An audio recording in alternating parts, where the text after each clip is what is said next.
As an historian, it's important to keep your eyes peeled. Sources are all around us. We're here in Liverpool, where I'm from, and I've often walked past this pub, Dr. Duncan. Now, I know he was a real person. He must have been someone pretty special that they've named the local pub after him. So let's go and find out some more about him.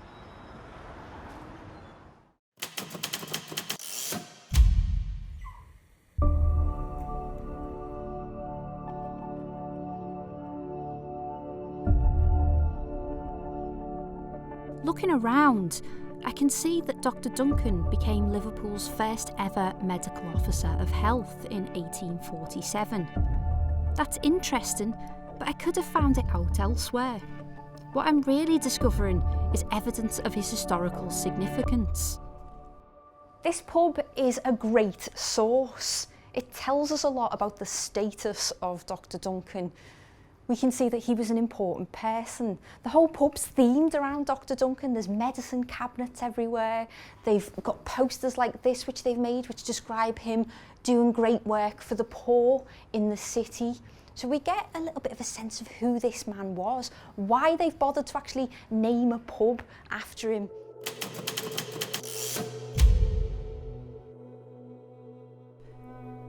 During the 19th century, when Dr. Duncan was working, Liverpool was a huge gathering point for thousands of poor migrants, and this is all that remains of the kind of housing they lived in. Hundreds of people would have crammed into these few houses in Pembroke Place. Conditions were filthy and overcrowded, death rates were the highest in the country. Diseases like cholera and typhus fever spread rapidly across Liverpool. And Dr. Duncan dedicated his life to improving these conditions and reducing death rates. I'm here at Liverpool's Central Library and Records Office to explore some sources that show how he went about it.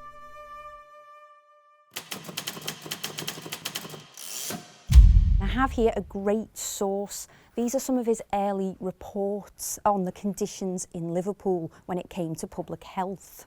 He's talking about it having an unusually high mortality rate. And so he decides he's going to try and do something about this. He says here that it's necessary to improve the sanitary condition of the town generally, that impure air and moisture had mostly been observed in connection with cholera. So he says what we need is effective house and surface cleaning, court and cellar drainage, and the drainage of pools of stagnant water. He says, with regard to the cleansing of filthy houses, I've thought it desirable in the case of the poorest class of the population that notice should be served on the owner rather than the occupier. So he's making real inroads here into improving public health by improving the condition of the working class through the landlords. Dr. Duncan set in motion schemes to reduce disease by improving sanitation in homes, cleaning up the water supply and encouraging the building of sewers. Death rates began to fall. But did that continue? I'm looking for a source that can tell me what happened to public health here after Dr. Duncan died. And I found one. This is a really wonderful source produced by the City of Liverpool. It's Charton, a century of progress in public health.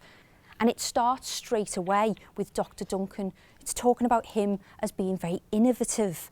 And we can see these innovations when you look at this huge contrast between what happens over the 100 years. It says in 1847, the life expectancy for a child born in Liverpool was 19, whereas by 1947, it was 55. So it's certainly moving in the right direction. And there are some really good graphs in here which give a sense of progress. We can see that from the 1840s to the 1940s that the population was going up in the city. And we also see over here that Liverpool's death rate was steadily declining. Conditions got better in the city, public health improved. So Dr. Duncan made a real impact in Liverpool. It's interesting how a source in an unexpected place can set us off on a journey. We saw from Dr. Duncan's pub that this was somebody really important locally, And we saw from his reports that he was really concerned with improving public health conditions. We saw from the pamphlet that he was successful at doing that. I can see now why people here in Liverpool wanted to find a way of commemorating Dr. Duncan.